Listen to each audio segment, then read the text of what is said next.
Welcome to this episode of our show, True Data Ops. I'm your host, Kent Graziano, the Data Warrior. In each episode, we're going to bring you a podcast covering all things data ops with the people that are making data ops what it is today. If you've not done so yet, be sure to look up and subscribe to the DataOps.live YouTube channel, because that's where you're going to find the recordings for all of our past episodes. If you missed any of last season, now's your chance to catch up. Now, my guest today is Chris Tabb, who is the self-described hardcore data nerd from the mean data streets. Chris is a podcaster, speaker, expert consultant, and co-founder of Leap Data, the Snowflake SI Partner of the Year for EMEA. Welcome to the show, Chris. Thank you very much. Great to be here, Kim. And it's good to catch up. It's been a long time since we've been face-to-face, but as you say, we normally cross paths on LinkedIn, and great to be on the show today. Yeah, well, glad to have you here. So for the folks who don't know your background, can you give them a little overview of what you've been doing in data management?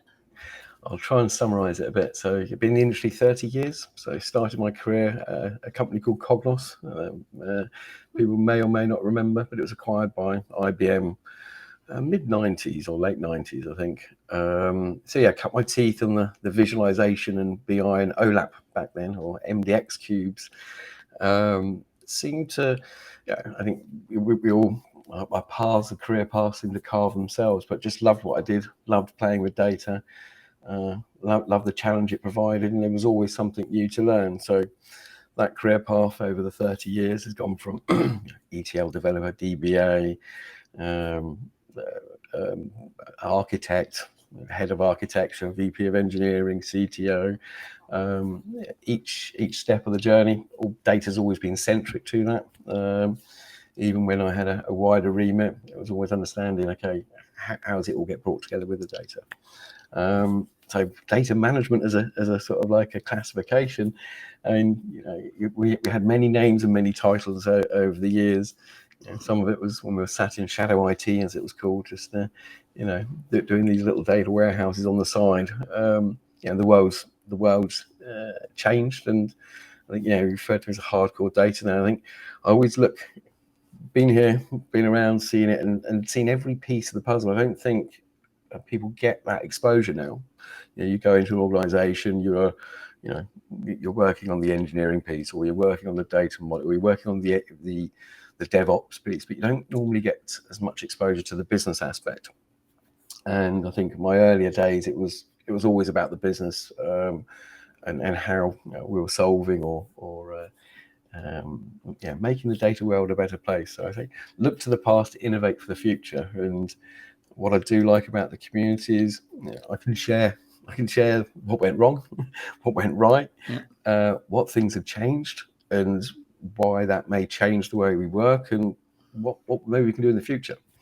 Self-confessed hardcore data nerd. As one of my buddies used to say, we've got the scars, right? We've been there, and we've been around long enough to have seen some failures and learned some lessons. And he said, we'd hear people say, "Oh, we're going to do this," and his response would be, "Nobody with gray hair would ever say that." Because we know that's just not going to work out. I think sometimes we talk about it a lot. It's the way, the narrative, and how you explain it. Because never in the world of people being told to calm down has everyone calmed down. So sometimes, in this world of you have to do it this way, unless you provide the context and validate the decision now. So okay, am I missing something? Get people on that journey with you to some level. And sometimes you may just have to say no. We're doing it because this is the consequence. As long as you can evidence that or create a good enough story, then everyone should go on the journey with you. Yep, exactly. And that's what it's all about, getting to the end game, getting to that business value, as I like to call it. Right. Yeah. Now, you just recently got back from Big Data London. Sorry, I ended up not being able to attend this year. Tell us a little bit, what jumped out there? What was what were the hot topics? I mean, I probably like the contrast of over the past 3 years. Obviously, we've come back to this full conference mode. And I remember year before last, it was just the vendors there hanging around because, I suppose they had to try and keep the businesses going, whereas there were very few, I think tire kickers I'd call them, or very, very few footfall. The year after, last year, you saw a bit of a bounce back, but this year just blew it away. I'm not sure the exact numbers, but I believe over 20,000, I think, across the 2 days, or there or thereabouts. Which is just amazing. Yeah. And I think there was a lot more interest, and there has been some consolidation. So I think I saw less like ETL and ELT sort of products, or reverse ETL ones that were common for a while. I think there's a lot of observability products which I've got views on. What the definition of observability actually is, what's it include, what it doesn't include, how many vendors you need to have complete vision of your platform, and and having that complete view is, it's becoming simpler with simpler architecture. It's all about the metadata, as we all know, and the easier it is to combine metadata from a few sources in a common way. Again, look to how things we've done in the past to do these things again. You can get a good view of what's going on, but you just need to work out what do you really need to monitor, and what's the outcome you're looking from it. So from your perspective, we're here to talk about DataOps. What is DataOps?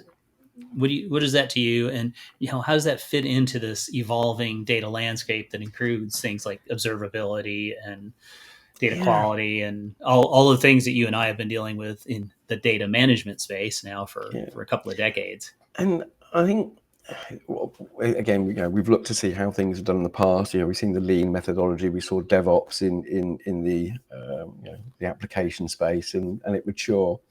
I think the data products that we work with at the beginning of the modern data stack era weren't geared up and designed to work in that check-in, check-out code repository way. There was too many separate repositories, separate mechanisms for versioning, and then code that you couldn't visually go and compare. You have to go into a GUI. So it was a hard landscape to adopt what the benefits or to get the benefits that we were seeing from the DevOps world.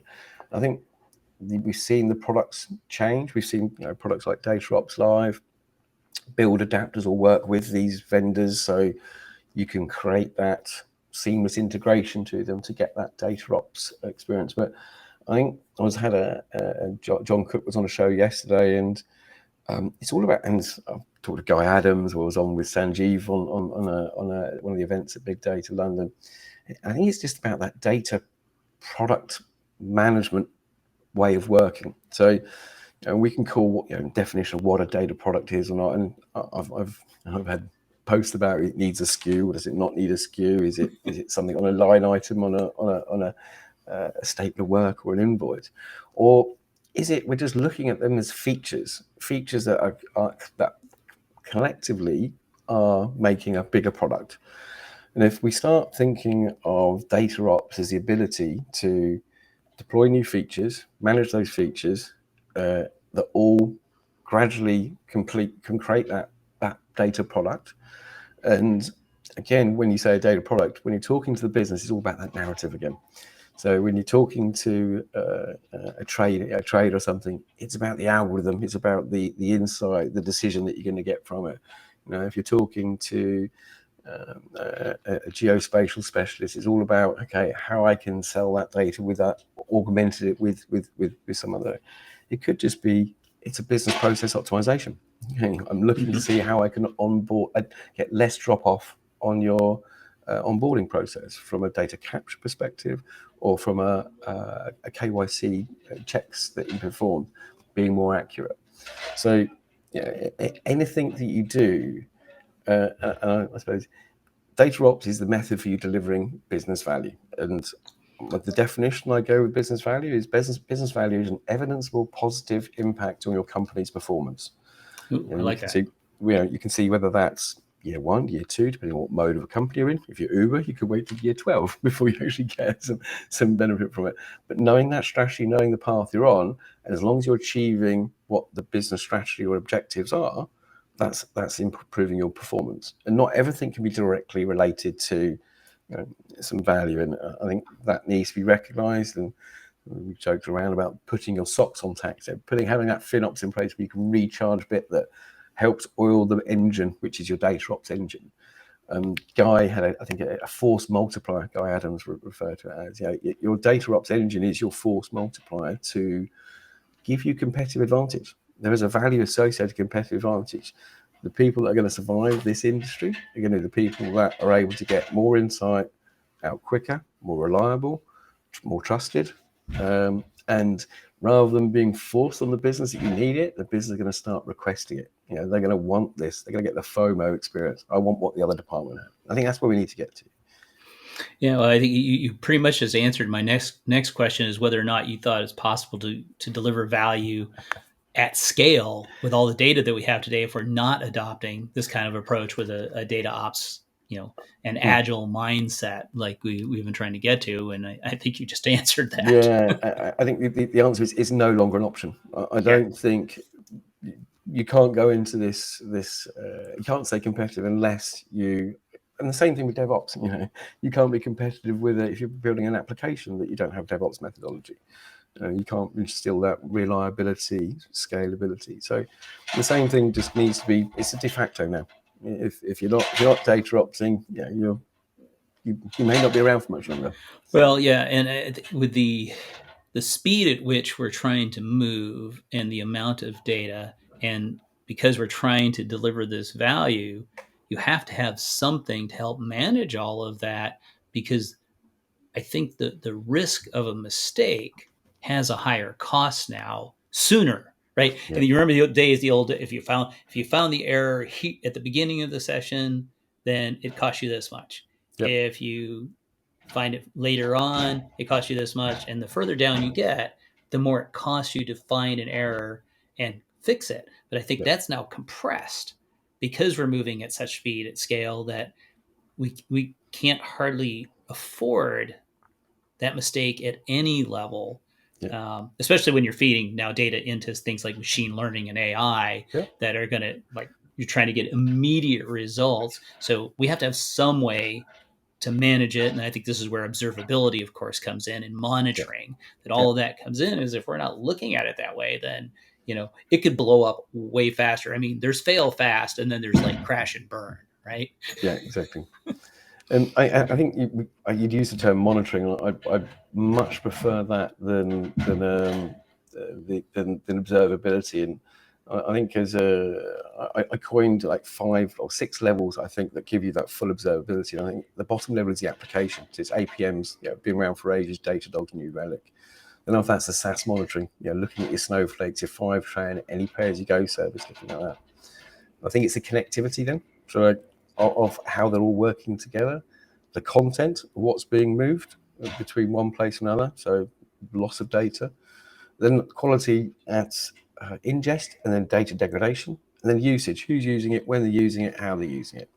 Until you've got all of that, do you need it all straight away? I don't think that's the case, but you need to probably know that you may need it at some stage and have that as on your strategy, your roadmap, and doing it in that iterative way, in a feature-based product mentality. Add those in the right time, in the right order. Yeah, exactly. So where do you see data modeling playing a role in all of this?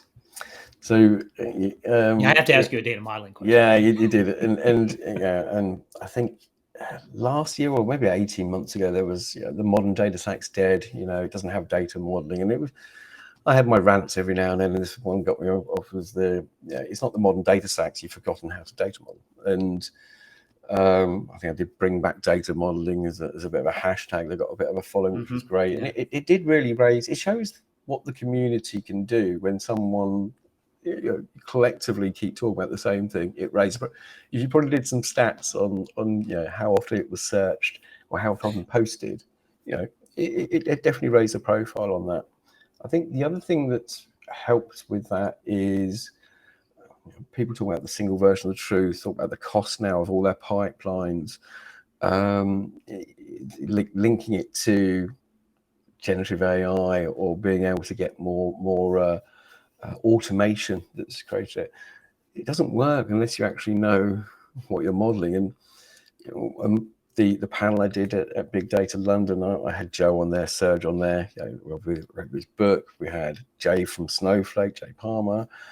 We had some business, Mike Renwick. So we had a great selection of opposing views, but I think everyone would agreed we need to have a logical.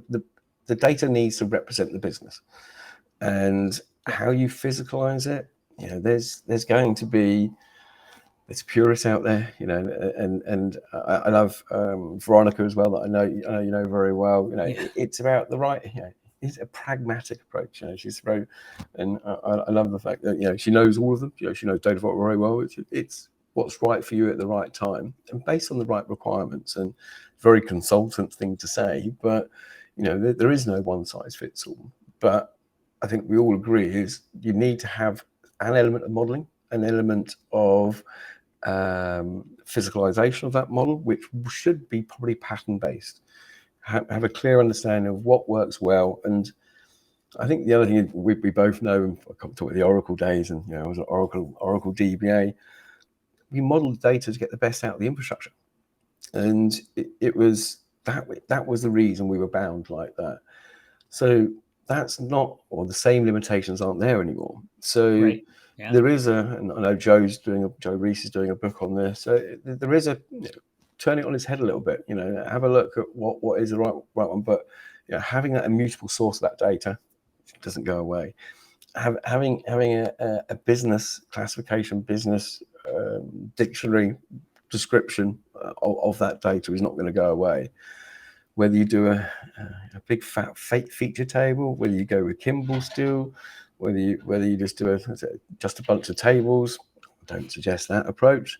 There's an MVP to get something there, maybe right, but recognize that you need to address these things. Don't build on top of sand. Don't think you don't have to address it at some stage. So yeah, I'm glad to see it. I'm glad to see Serge write a book on it. I'm glad to see that Snowflake are adding more features that help with that. The primary key, foreign key constraints that can be applied to it, providing that more of a context. And then the world of generative AI comes along, reads a nice data dictionary. You don't need to go and put that data outside of your current source of that data. Let it write the query for you. Yeah.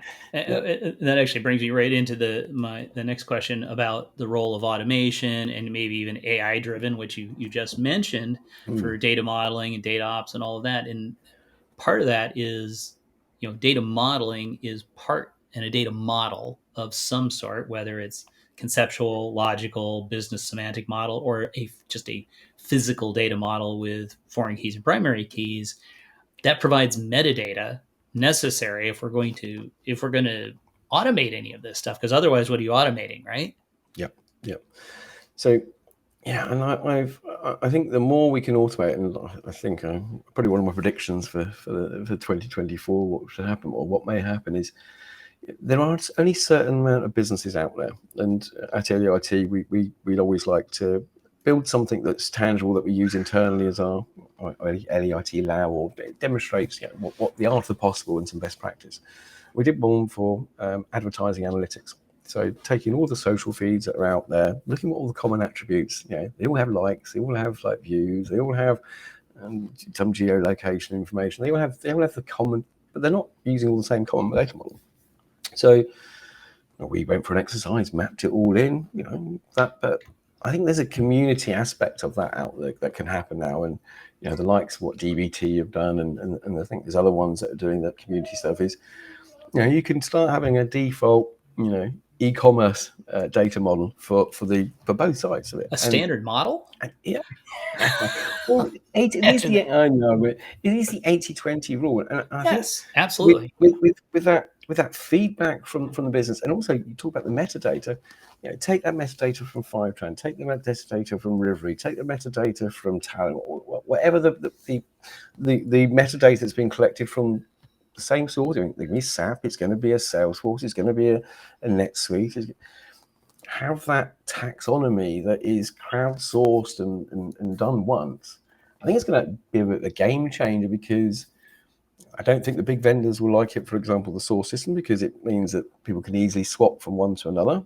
But I think it's out of their hands to some degree. If the community wanted to start performing that and then use generative AI to train on top of the feedback that's been given. We all see what LinkedIn's doing now. It puts articles out, it helps you. You go and I even got a badge myself for it. I'm not sure. You just go and add to things, so you validate it. Gamify it, but put it out there with people out there working in the industry. I know some things here. I live in this perfect world, I suppose, but I don't think every industry will work, because banking and there's a lot of proprietary stuff. But there's a lot of industries that are there's still a lot of commonalities in all of those. If you remember back, I think it was the mid '90s. I wrote the data model resource book with Len and Bill Inman, and that was, at that point in our careers, it's like, we've seen there's a pattern. And yes, every individual organization has its own nuances, but there's a core to all of these things that every one of them deals with one way or another. And, the biggest fight is just agreeing on the terminology, right? Yeah. So true. What do we call that thing? But we recognize, yes, we have those things that have these kinds of characteristics. And we don't call it that, but we call it this. All right. Well, that's your data dictionary, right? And your business ontology. Yeah. And I think every industry will have a variation, but I think there could be some commonality about that. And it's very hard to argue with the community when you say, look, okay, well, I know you call it this, but 80% of the world calls it this. Do you want to meet them? Okay, I'll give on that one. But so I do think that there's more can be done in that data modeling world, but I definitely think we're starting to make traction and making some progress to raise the profile. Yeah, if we're going to have automation and do these sorts of things, we've got to have some point of reference. It just can't be what would you call it, the bunch of tables thing, right? JBot, just a bunch of tables. Just a bunch of tables, which is, I think, the original definition in my mind of a data lake / data swamp.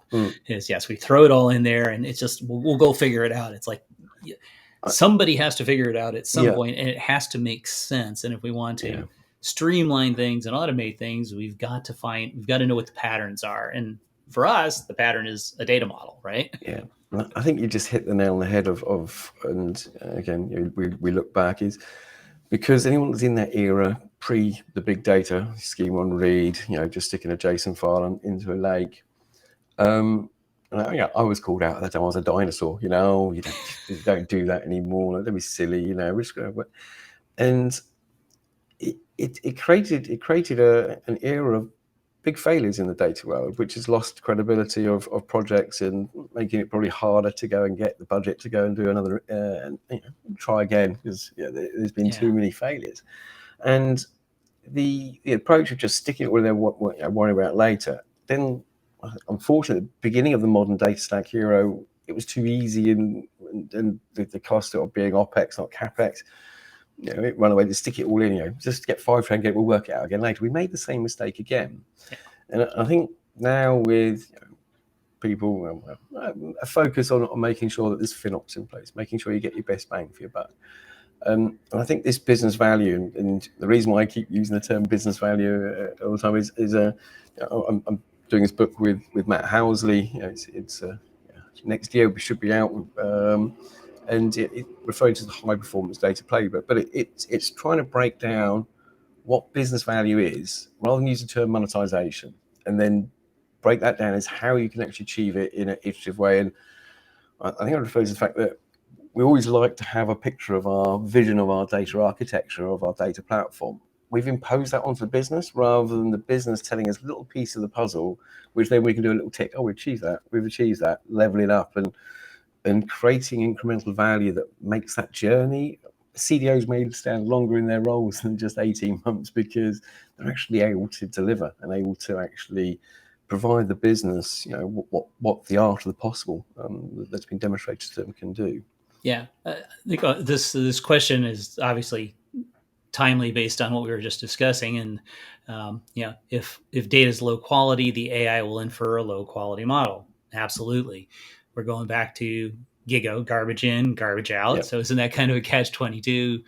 Here our take on it. Am I missing something? No, you're absolutely not missing anything. That's why we're talking about data models and metadata, because if we're going to feed data into an AI model, it can only, I go back to machine learning. We'll go back to the machine learning term, right? We learn what we are taught based on the data we're given. And so, yes, if we're giving the model bad data, then the results aren't going to be that great, right, Chris? Exactly. I think it's about the quality. It's quality, not quantity now. And I think what generative AI has given us, it's given us that speed to view the quality of the data much quicker. Talk about those failures before of having long projects before actually delivering any value. You can quite easily spin up something, single store or something like that. You go and spin up something on run a generative AI on your own data, and it'll tell you how bad it is. So I do think that it's created a focus now of we need to have this better quality data, and it's generated us having the correct decisions now. Whereas I think that it's the first time, I've said this before, that it's the first time I've seen a hype cycle that's actually providing good because it's not been talked about enough about data ops approaches, of why you actually need it. And when you say, okay, I need to invest in this data, but what's the value in it? It's just an extra expense I've got. And unless you're able to evidence that, but by the way, unless we do this, we're going to have a longer time to market. We have more risk. We're going to need a more complex team to go and manage it all. And by the way, you wanted that feature every month. Sorry, every quarter is all we can do because it takes too long to test it and regression test it. Right. We can do it all by hand, but it's going to take a lot longer. And the people are the most expensive resource you've got. Yeah. But I think one of the challenges with Gen AI is people assume that because the AI generated it, that it's right. And that goes right back to the question our user just had. It's like, if it's based on poor quality data or unverified data, it may look legit, but not necessarily. Dan Lindstedt posted yesterday on LinkedIn an article from a friend of his who was reading a chat GPT document about himself, and he was reading it and he was going, I don't remember that happening, and had to then iteratively ask questions, and eventually got down to the point where ChatGPT said, oh, I'm sorry, what I said before about this was actually wrong. And yes, the URL I gave you is not a legit URL. It doesn't even exist. And he had to keep questioning it. And then bottom line, it got down to, okay, the main premise that was originally presented was completely factually incorrect and not true because the information it found was not correct. And when it went to do more investigation, it discovered, hey, that really isn't correct. And we don't want to assume, and we shouldn't assume, that just because it comes out of AI that it is correct for these reasons, right? Exactly. So if it's being trained on fake news, it's going to give fake results. Exactly. And if you're training it on data that doesn't have good referential integrity or good quality, is not verified, it's just junk garbage data, or as Dan posted about one day, poison data, the results aren't going to be what you need them to be, and they're not going to be reliable. And so we do have to be careful about that. It's not again the old we know what assume means, and people assuming Gen AI produces valid results is not correct. It's not something that you can just assume.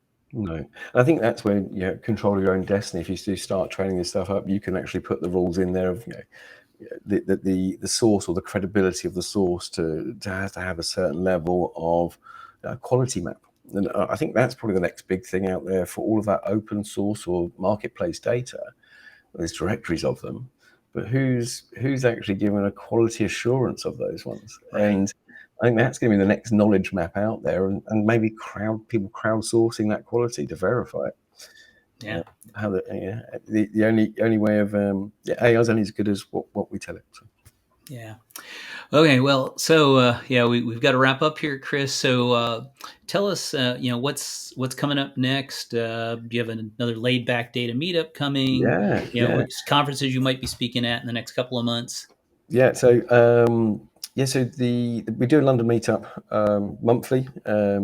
They started last year, and I did one. I said they can't wait for one next month. I think, oh, I'm doing the monthly, so they've been a great success. And the one before Big Data London, everyone was there except yourself, Ken. But you were there in spirit, should we say?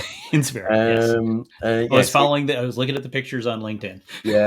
so you'll find that on our website under the meetups. Also have our webinars on there as well on our website. Yeah, so we're doing them weekly now, called the Data Value Show.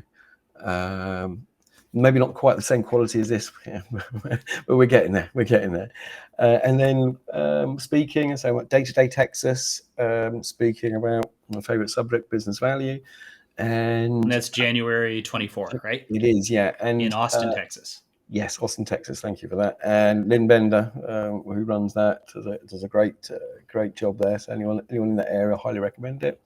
And then just hot off the press, after the success of Skid 2023 in Verbier, Switzerland last year, we got the green light. We're going ahead with that. So Skid 2024 will be happening. So watch this space on that. If you don't already follow Leak Data or myself on LinkedIn, check us out. Always some interesting and informative and slightly funny content. Yes, from the mean data streets. Exactly. Yeah. Awesome. Well, thanks for being my guest today, Chris, and thanks to everybody out there for joining, and all of you who said hi to us in the chat. Be sure to join me again in 2 weeks when my guest will be the self-described data therapist and a certified information privacy professional, Karen Meppen, who's the director of client services at Snowflake SI Partner of the Year, Hakoda. Now, in between now and then, please join me and Sanjeev Mohan next Wednesday, October 11th, for a live webinar where we're going to unpack the recent Gartner report on DataOps. So you can sign up using the QR code that's on your screen right now, or go to DataOps.live/unpack-Gartner-market-guide. So be excited to have this chat with Sanjeev. He's been on the show here. Chris has had him on his. Great guy to talk, very, very knowledgeable about all these things. So, as always, be sure to like the replays from today's show and tell your friends about the True Data Ops podcast. Until next time, this is Kent Graziano, the Data Warrior, signing off for now. Have a great day, everyone.